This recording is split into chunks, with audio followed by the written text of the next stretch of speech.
Hey, let's learn about conjunctions today.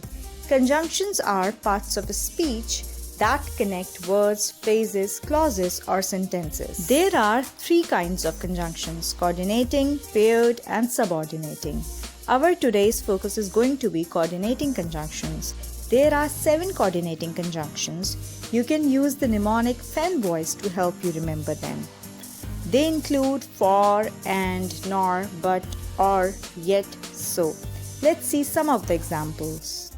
Sam drank some water for he was thirsty. I take milk and sugar in my tea. Sarah doesn't like apples, nor does she like pears. All the children wanted to eat pizza, but the shop was closed. We could go to a zoo, or we could go to a theme park. The weather was cold and wet, yet we enjoyed a lot. He's sick, so he's not going to school today.